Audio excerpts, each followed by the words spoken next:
근데 그 예루살렘에서 누가 죽었죠? 이스라엘에서 누가 죽었죠? 그렇지. 그러니까 예수님을 박해한 도시에서 예수님을 위한 교회가 세워진 거예요. 여러분, 그러니까 이 시대에서도 교회를 세워갈 때 교회가 환영받는 것이 아니라 어때요? 약간 혐오 시설과 같은 느낌을 받을 때가 있잖아요. 교회가 뭐 하는 거야? 이렇게 생각하는 그런 이 예루살렘 또 이스라엘이라는 도시에 이 초대교회가 세워졌다는 거예요. 그리고 예수님의 그 박해와 죽음 가운데에서 우리는 부활하심을 믿고 부활하신 것을 목격한 증인들이 교회를 세웠다, 이렇게 말하고 있는 거예요. 근데 처음 복음이 전해지게 될 때에는 베드로가 복음을 전했더니 몇 명이 돌아왔어요?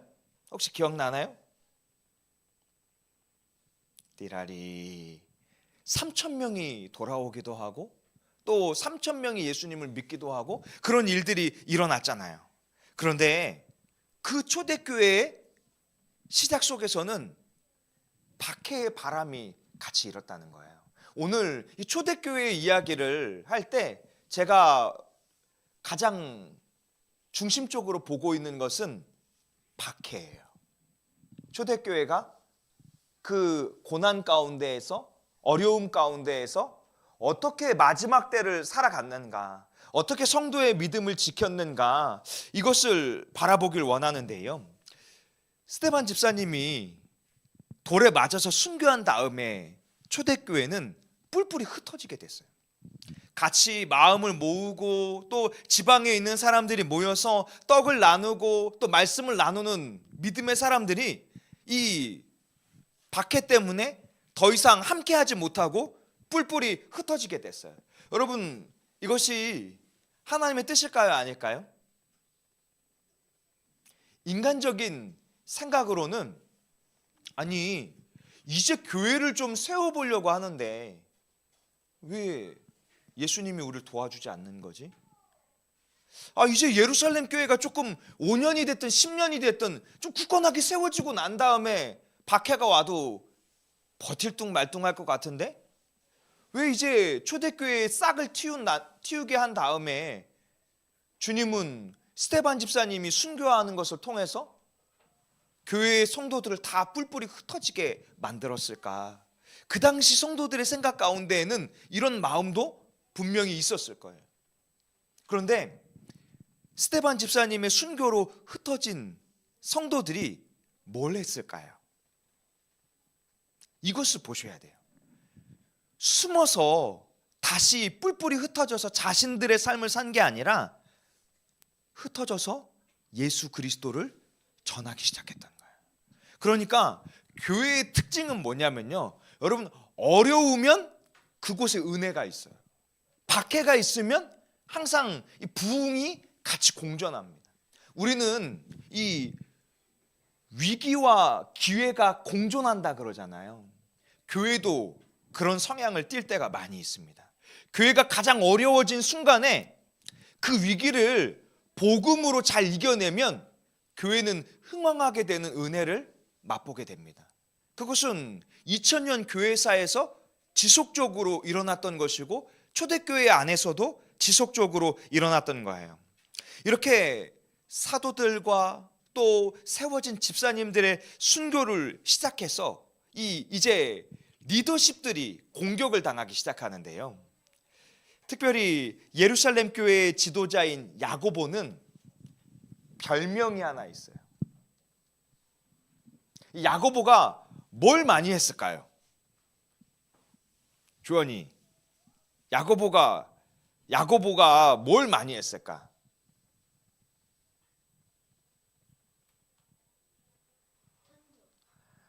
그렇지, 뭐 전도도 많이 했지만 이 야고보가 많이 한 게 뭐였냐면 기도하는, 특별히 이 야고보에 대해서 초대교회의 성도들이 평가할 때 야고보는 무릎이 닳도록 기도한 사람. 여러분, 그렇게 기도한 사람이라면 하나님이 은혜를 많이 주셔야 해요? 은혜를 덜 주셔야 돼요? 매일같이 무릎이 다 닳도록 기도했던 야고보에게 은혜를 많이 주셔야 할 것 같은데, 야고보는 큰 위기와 유혹을 겪게 됩니다. 왜냐하면 복음에 반대하는 사람들이 그 예루살렘 교회의 지도자인 야고보만 무너뜨리면 어때요? 예루살렘 교회가 금방 무너질 것 같았던 거예요. 그래서 야고보를 유혹하기 시작합니다. 야, 네가 예수님을 안 믿는다고 하면 내가 다 들어줄게. 야, 너 지금이라도 우리랑 함께 하자. 이렇게 유혹을 해요. 근데 야고보가 통하지를 않는 거야.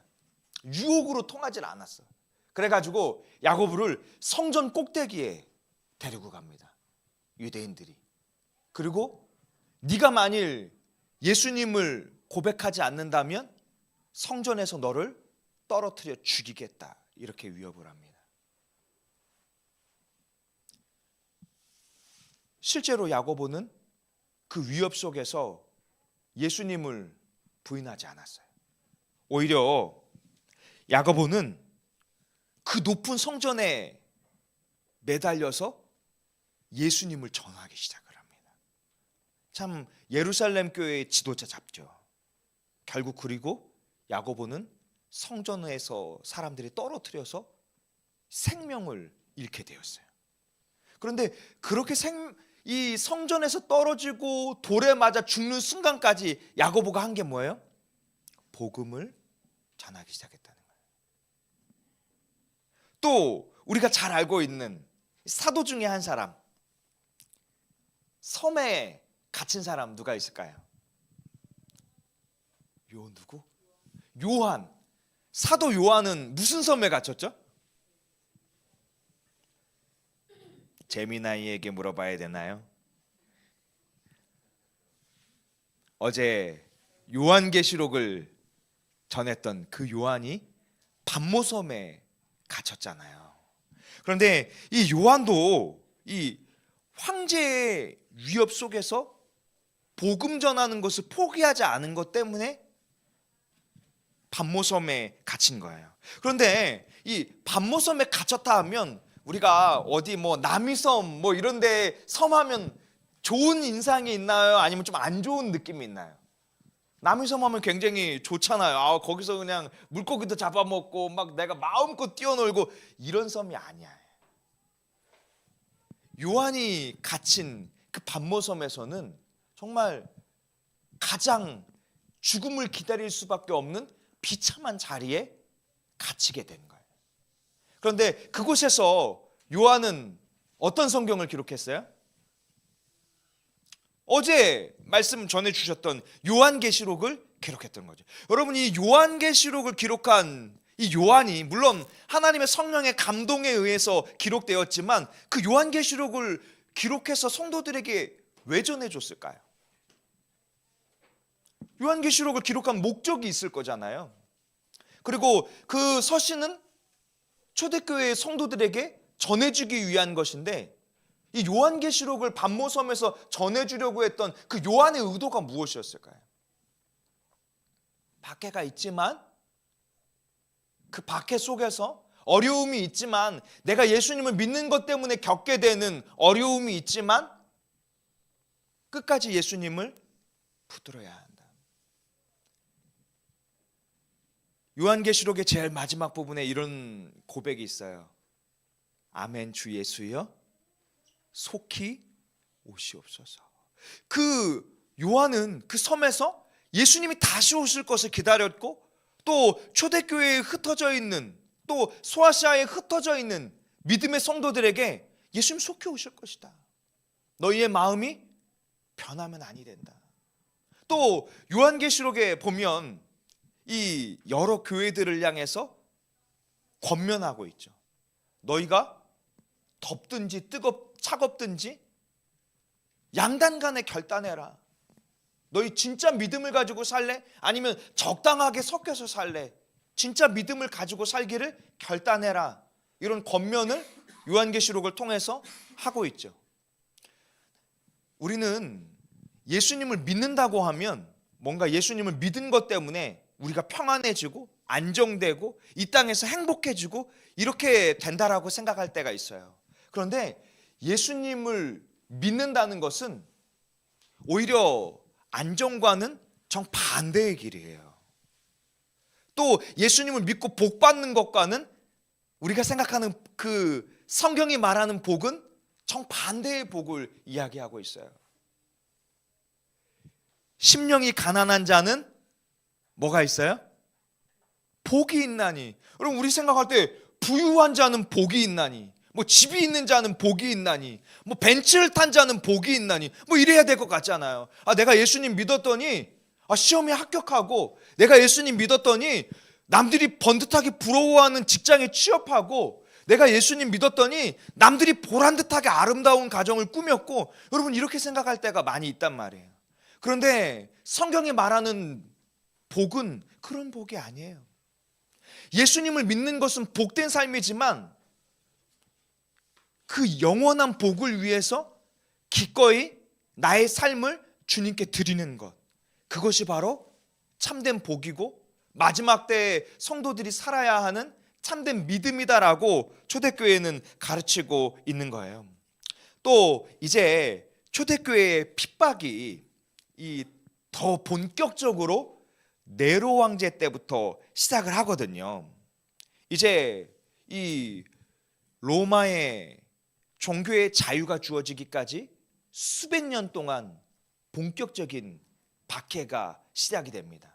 여러분, 대표적으로 몇 명의 황제들에 의해서 박해가 시작됐다라고 초대교회는 이야기하고 있을까요? 맞출 수 있는 분. 대표적으로 우리는 교회사에서 몇 대 재앙이다, 몇 대 박해다 이런 표현을 해요. 주일학교 친구들에게만 이 질문의 기회를 주겠어요. 우리 김일신 목사님, 저기 우리 그거 있잖아요. 가져다 주세요. 지금 몇 대 박해가 있을까요? 자, 근데 막 던지면 안 돼. 근데 한 번씩은 기회를 줄게. 근데 답이 같아도 돼. 그럼 둘 다 맞힌 거야. 예를 들면 무슨 말인지 알겠죠? 네. 네. 그래도 겨울 수련회니까 또 여기 전교인 수련회인데 주일학교 아이들이 와서 있다는 게 굉장히 쉽지 않은 일이거든.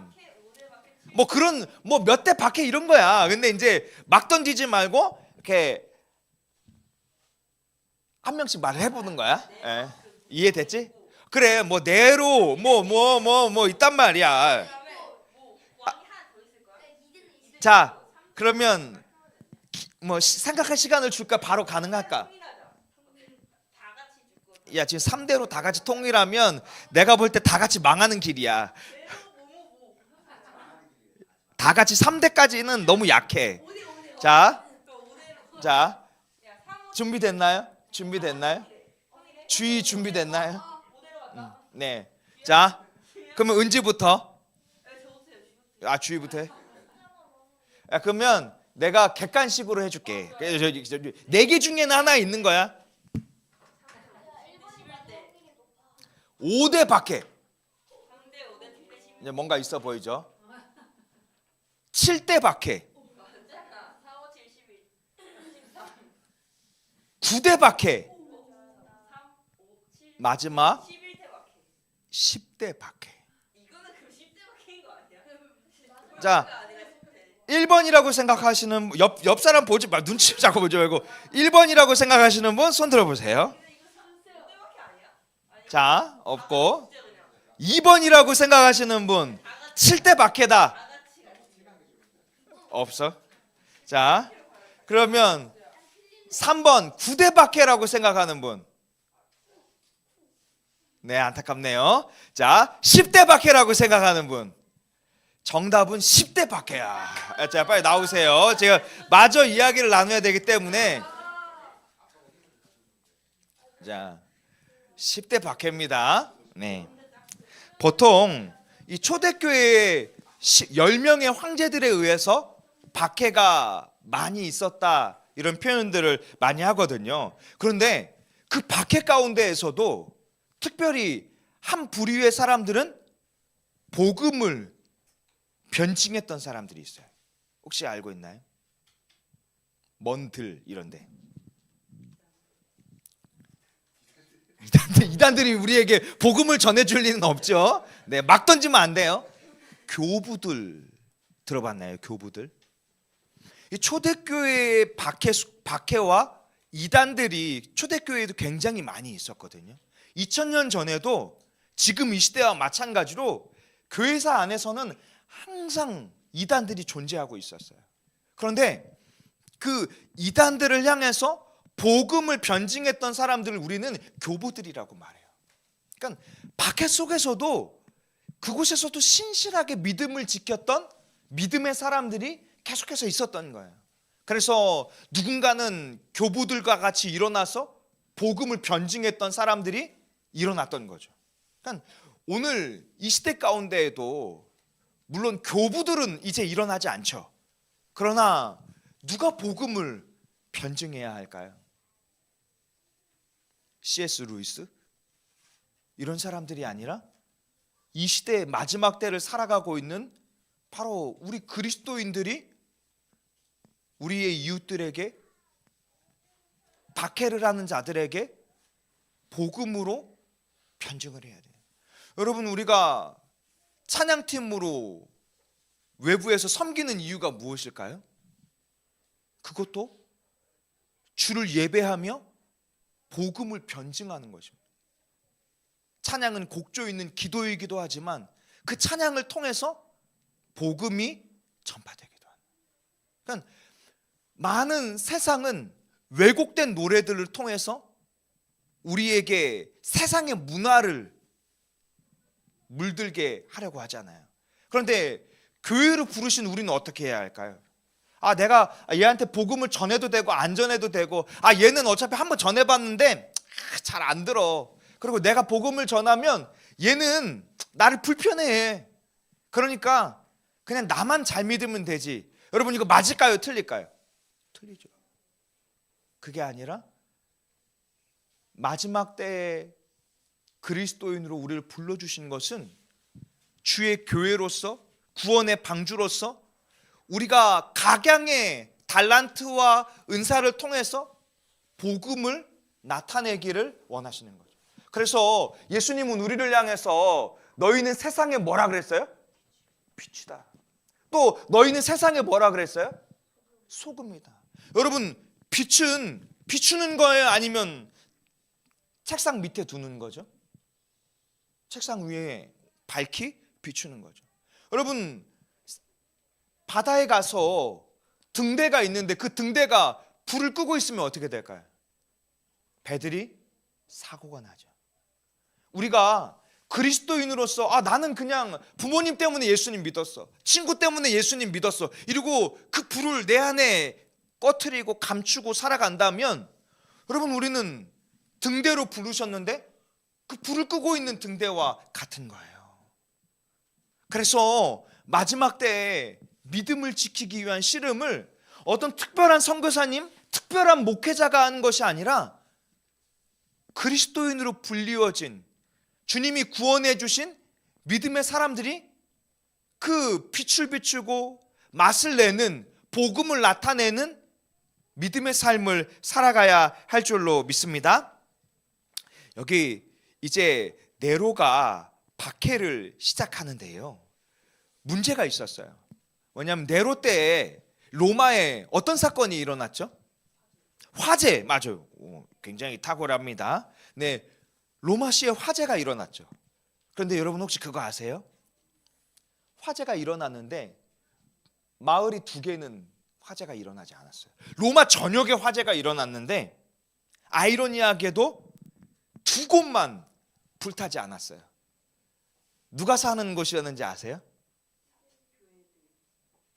유대인들이 사는 것이 불타지 않았다 그래요.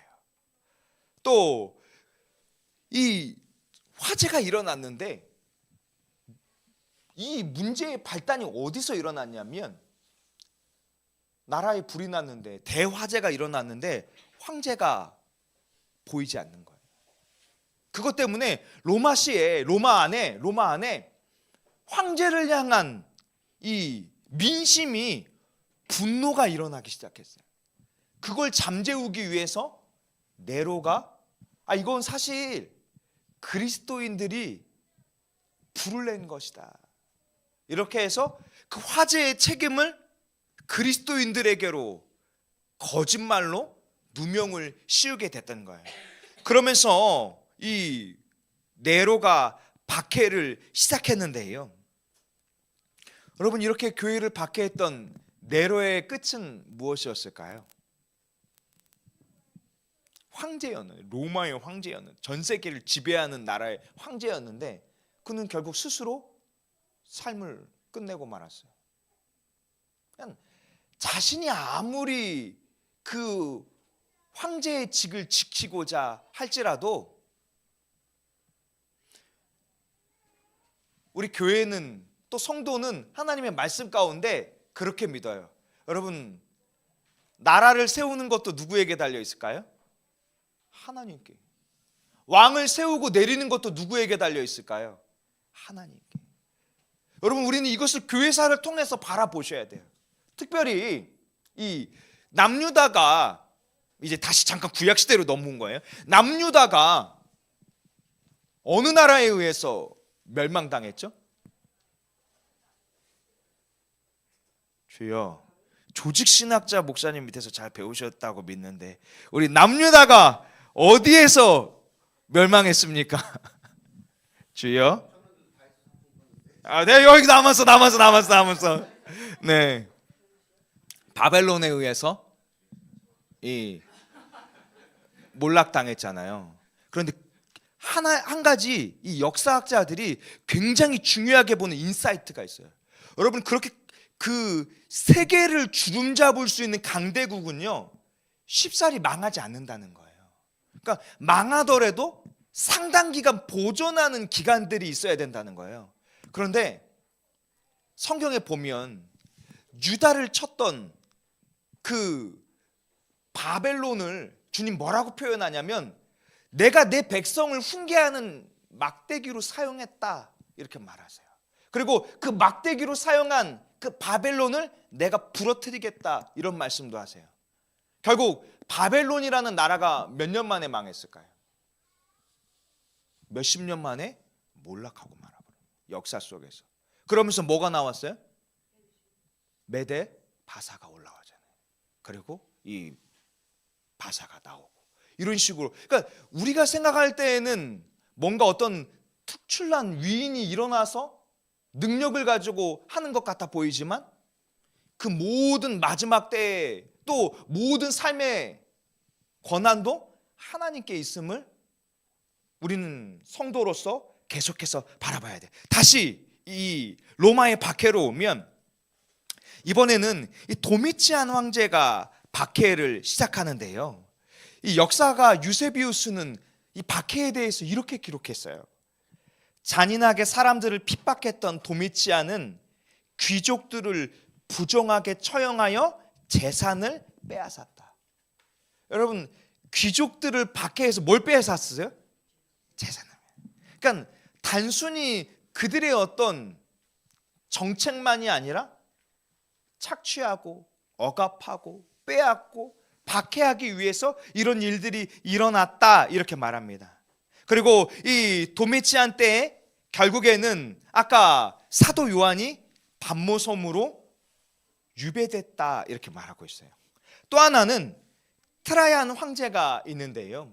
이 트라이안 황제는 이 기독교를 불법 종교로 처음 이 규정한 첫 황제였어요. 그는 이 광신적인 유대인들에 의해서 예루살렘 감독 이 시므온을 십자가에 못 박도록 했어요. 그러니까 이 초대교회의 성도들은 단순히 예수님만 박해를 받은 것이 아니라 예수님을 믿었던 교회의 지도자들, 또 믿음을 지켰던 사람들도 십자가에 못 박히는 처형을 당하기도 했던 거예요. 그러면서 이 트라이안은 이 무엇을 위협하냐면 너희가 기독교라는 그리스도인이라는 종교를 포기해라, 이렇게 협박을 했어요. 여러분, 우리가 만일 너 오늘 예수님 안 믿으면, 예수님을 믿으면 너를 죽이겠다라고 말하면 주원이는 끝까지 믿을 거예요? 아니면은 안 믿을게요, 이렇게 말할 거예요? 어떻게 할 거예요? 끝까지 믿어요. 최근에 개봉한 영화 중에서 우리 동행교회는 내일 이제 보러 갈 텐데, 신의 악단에 보면 아직도 이 공산주의에서는 예수님을 믿는 것 때문에 총살을 당하는 일들이 많이 일어나죠. 여러분, 그런데 그것은 좀 북한 이야기만이 아닙니다. 얼마 전 뉴스에 보면 중국에서도 수많은 기독교인들이 공안들에 의해서 잡혀가서 생사를 아직도 알 수 없게 된 일들이 많이 있잖아요. 제가 단기 선교를 인도네시아에 한번 다녀온 적이 있었는데요, 제가 그 인도네시아에 들어가기 바로 두세 주 전에 인도네시아에 있는 현지인 교회에 자살폭탄 테러가 일어나서 차가 그 예배당을 향해 들어가서 수십 명의 그리스도인들이 순교를 당했어요. 여러분, 어떤 이념이나 이런 걸 떠나서 지금 이 시대를 살아가는 우리 역시도 이런 신앙의 싸움 가운데 노출되어 있다는 거예요. 근데 우리는 너무 거기에 대해서 안일하게 생각할 수도 있는 거죠.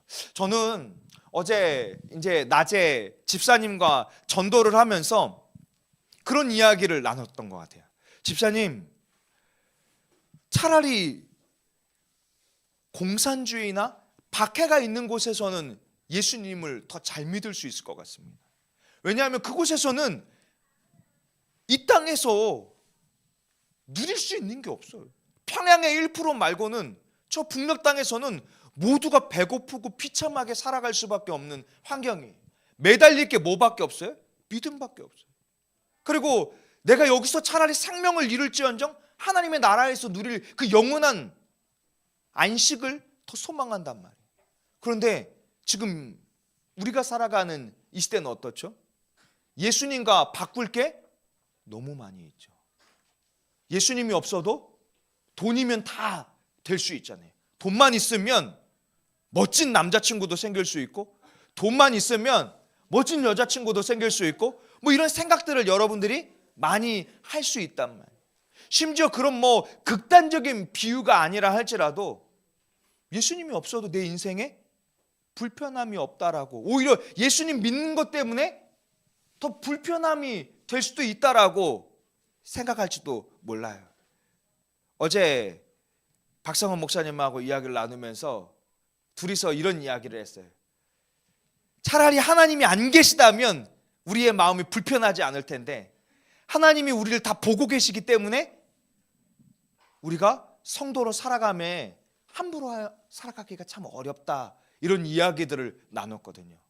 그만큼 오히려 지금 이 시대를 살아가는 우리에게 있어서, 마지막 때를 살아가는 우리는 어쩌면 마지막 때인 것처럼 살아가지 않는 것도 문제인지 모르지만, 그 마지막 때에 교회가 붙들어야 하는 예수 그리스도가 아니라 우리는 돈과 사람과 내가 원하는 것들, 그것을 향해서 달려가고 있는 것은 아닌가. 이것을 박해를 통해서 또 초대교회를 통해서 바라봤으면 좋겠는데요. 여러분, 초대교회는 살아남기 위해서 자신의 신앙을 낮추지 않았어요. 오히려 죽음 앞에서도 신앙을 더 높이고 그 예수님만을 붙들었어요. 여러분, 이 마지막 때에 살아간다, 마지막 때 한다 하지만 그때 우리는 뭘 붙들고 있을까요? 뭘 붙들어야 과연 스데반 집사님처럼, 초대교회의 사도들처럼, 초대교회의 성도들처럼 믿음을 지키며 살아갈 수 있을까요?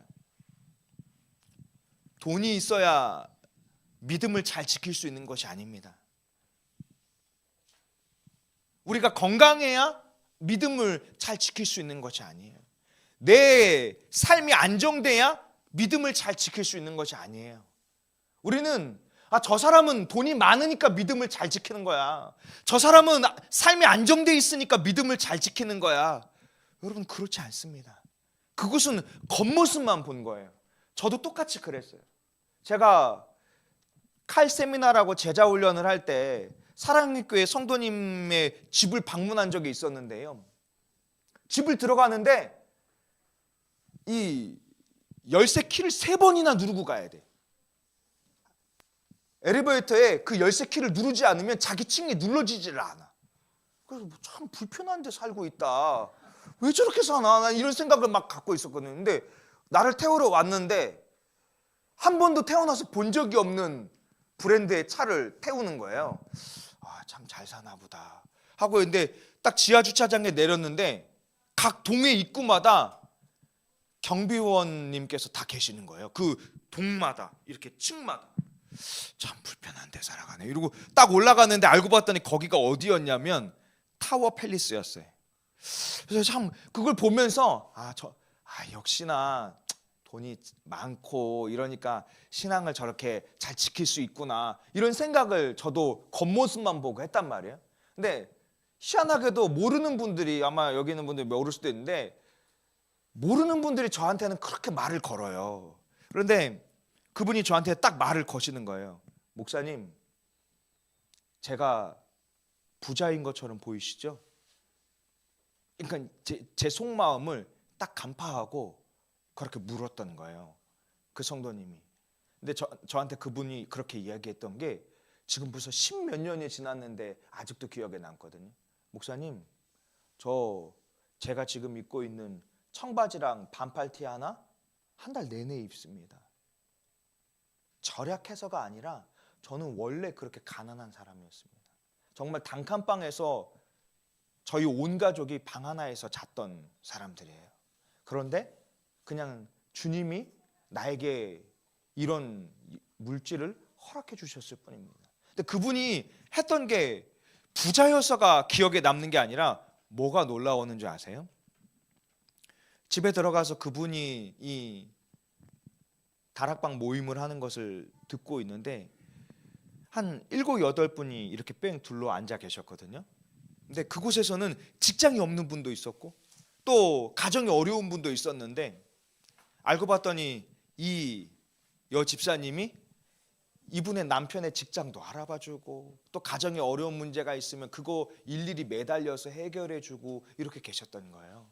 전 그걸 바라보면서 저 사람은 부자여서 신앙생활을 잘한 게 아니라 예수님을 부자이거나 가난하거나 상관없이 신실하게 믿었던 분들이구나. 그런 분들이 많아서 이렇게 이 교회가 그래도 굳건하게 세워져 있구나. 이런 생각이 많이 들게 되었습니다. 여기 또 한 분을 같이 봤으면 좋겠는데요.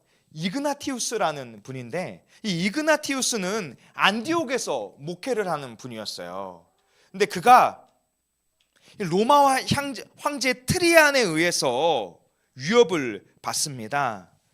트리안이 이그나티우스한테 이렇게 물었어요. 너는 누구냐? 이렇게 물었어요. 그랬더니 이그나티우스가 뭐라고 고백하냐면 나는 하늘의 왕 그리스도를 모시는 사람이다. 내 마음에 그리스도를 소유한 사람이다. 하나님은 오직 한 분뿐이시고 그리스도는 하나님의 아들이시다. 이런 고백을 황제 앞에서 하는 거예요. 그랬더니 트리안이 이렇게 물어요. 야, 네가 말하는 그리스도? 그 빌라도 총독한테 죽은 애 아니야? 이렇게 물었어요. 그랬더니 이그나티우스가 뭐라고 고백하냐면 예수 그리스도는 저를 위해서 십자가에 못 박히신 분입니다. 우리의 모든 죄를 홀로 담당해 주시기 위해서 우리를 대신해서 십자가에 못 박히신 분입니다. 트리아는 네가 이 신앙을 포기하지 않는다면 맹수에게 너를 먹이로 내어줄 것이다. 이렇게 위협을 했어요. 그랬더니 이그나티우스가 그 자리에서 뭐라고 고백하냐면 하나님 감사합니다. 당신을 온전히 사랑할 수 있는 영예로운 길을 허락하심에 감사합니다. 사도 바울처럼 쇠사슬에 묶이는 영예도 주심에 감사합니다.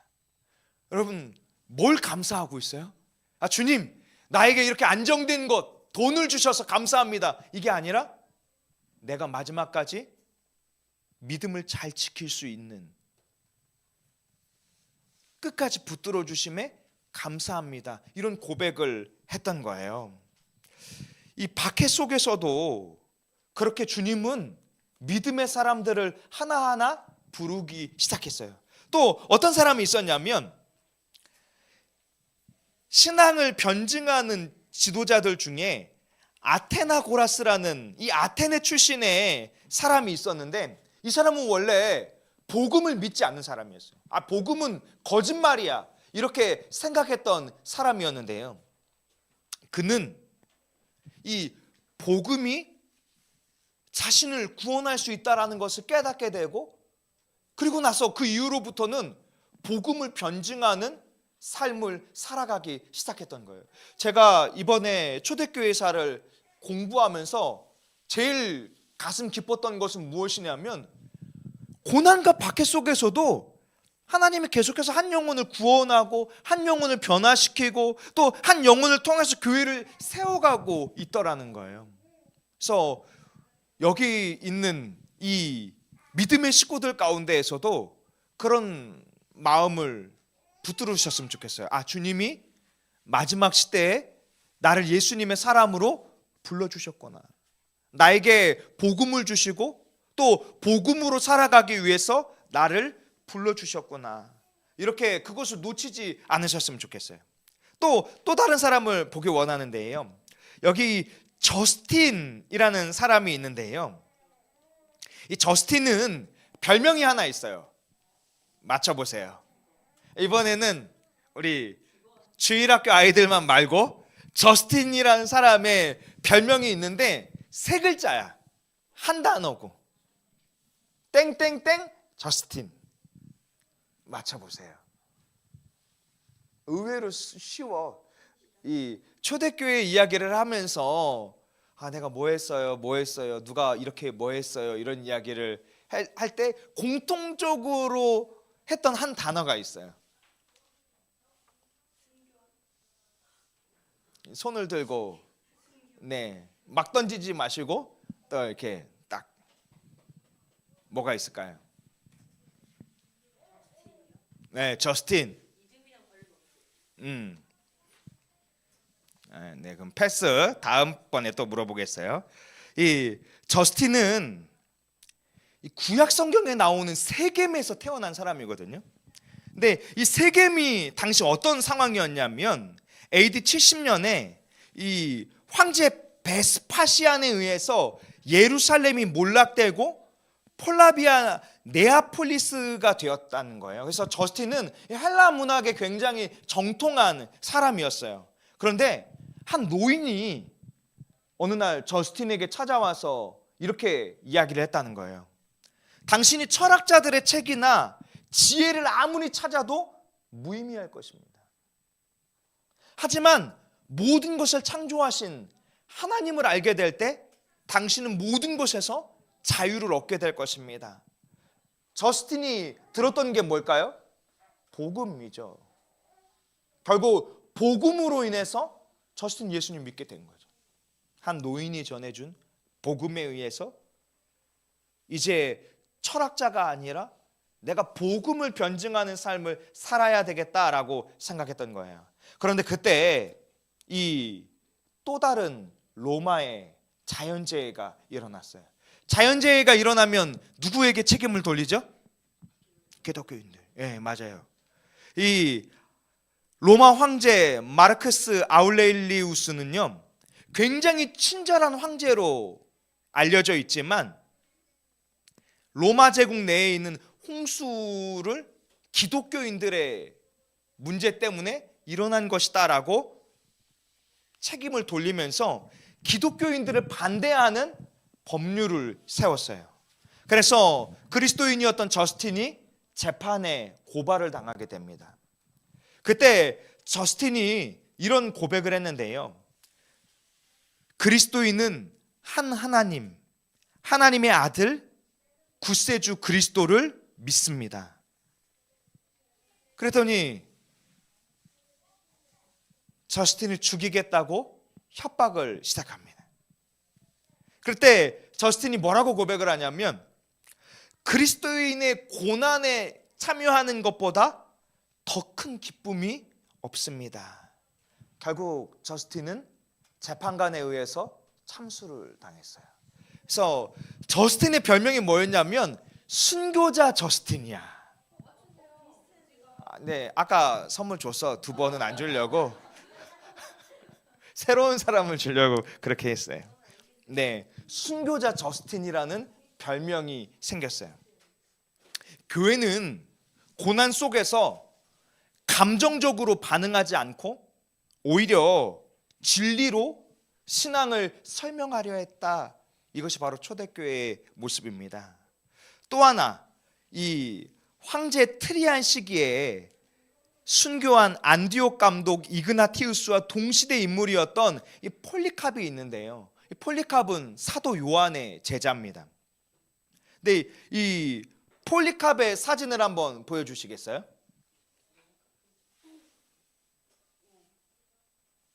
아닌데? 네, 맞아요. 폴리캅은 네, 맞아요. 폴리캅은 순교당하기 3일 전에 기도하다가 꿈을 꿨대요. 기도하다가 꿈을 꿨는데 꿈속에서 자신의 머리 곁에 있는 기둥이 불에 타서 사라지는 것을 보았다는 거예요.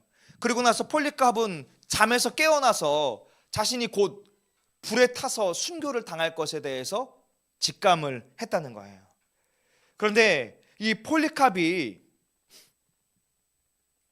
실제로 체포되고 사형장에 들어서자 하늘에서 이런 소리가 들렸대요.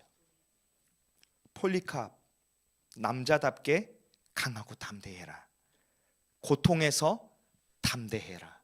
여러분, 이 소리를 폴리캅만 들은 게 아니라 폴리캅이 사형을 당하고 있는 가운데에서 그 주변에 있는 모든 그리스도인들이 하늘에서 들리는 하나님의 음성을 들었다는 거예요. 그리고 나서 이 곁에 있던 총독이 폴리캅에게 이렇게 말했대요. 내가 나이가 많으니까 내 나이를 고려해서 이제라도 예수 그리스도를 부인하고 황제에게 희생 제사를 드리는 것이 어떠하겠느냐. 그랬더니 폴리캅이 이런 고백을 했어요. 나는 86년간 나의 주 예수 그리스도를 섬겼습니다.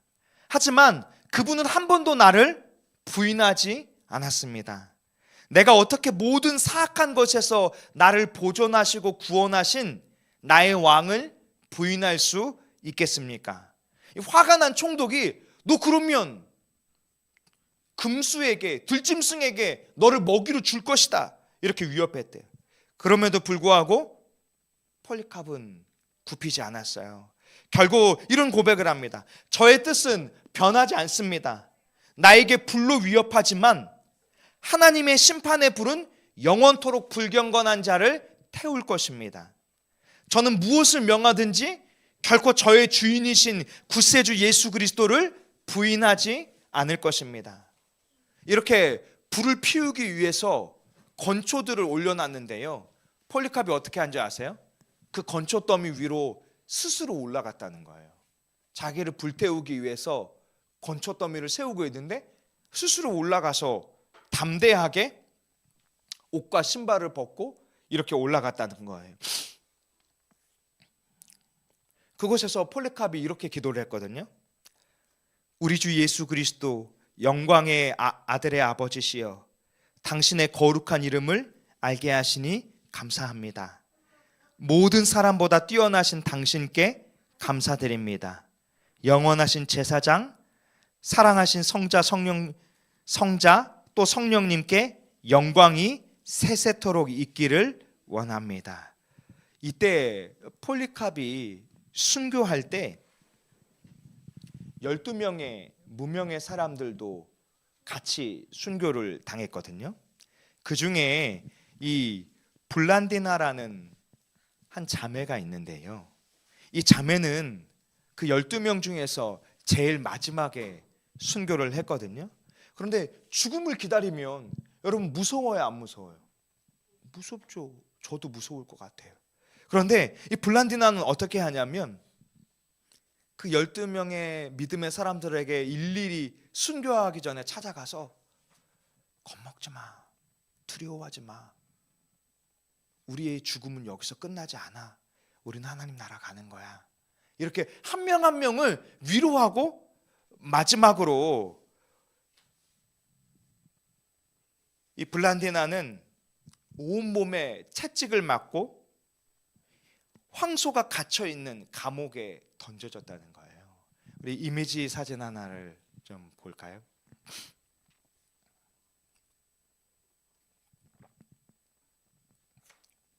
실제로 사진을 볼 때 저렇게 사람들의 박해 속에서도 황소에 의해서 생명을, 근데 저 사진은 그 표현을 다 해주지 못했어요. 원문에 의하면 어떻게 표현했냐면 블란디나의 몸이 황소에 의해서 다 찢겨져 가지고 사람의 형체를 알아볼 수 없을 만큼 고통을 겪었다, 이렇게 말하고 있어요. 그런데 여러분 이제 사진을 치워주세요. 블란디나는 결국 누구를 만났을까요? 그 마지막 순간에 예수님 앞에 섰겠다고 우리는 믿고 있는 거죠. 이제 이 초대교회사 이야기를 마지막으로 하면서 여러분들에게 이 이야기를 해주고 싶어요. 초대교회 하면 우리는 사도들을 기억해요. 사도 바울, 베드로, 이런 사도들이 교회를 세웠다라고 생각합니다. 그런데 교회는 수많은 무명의 그리스도인들, 순교자들에 의해서 세워진 것입니다. 그래서 초대교회는 완벽한 교회는 아니지만 한 가지 중요한 것을 붙들었어요. 바로 예수 그리스도를 부끄러워하지 않았다는 거예요. 신앙을 우리 편의에 맞추지 않고 고난 속에서도 그 소망을 놓치지 않았다는 거예요. 그리고 이 교회사는 대핍박을 겪거든요.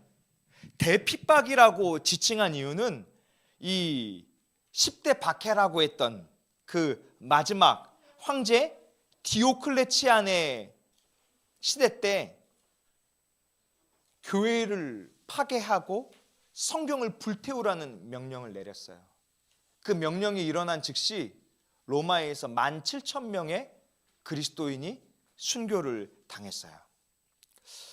저는 마지막으로 우리 믿음의 식구들에게 이렇게 물어보고 마치고 싶어요. 만약 초대교회와 같은 박해가 우리에게 온다면 우리는 교회로 남아있을 것인가? 믿음의 대가를 우리에게 요구한다면 우리는 어디까지 받아들일 것인가? 그것을 생각하면서 또 오늘 저녁에 있을 이 우리가 살아갈 마지막 이야기, 교회에 대해서 다시 한번 말씀으로 부딪혀 볼 수 있었으면 좋겠습니다. 기도하고 마치겠습니다. 사랑하는 하나님 아버지, 초대교회의 믿음의 성도들처럼 어떠한 순간이 온다 할지라도 예수님을 나의 주인이요 나의 구원자로 고백하며 이 믿음의 삶을 살게 하여 주시옵소서. 우리 다산동행교회 더워드 처치의 모든 식구들, 주님 예수님 안에서 견고한 믿음으로 살게 하여 주옵소서. 예수님 이름으로 기도하옵나이다. 아멘. 수고하셨습니다.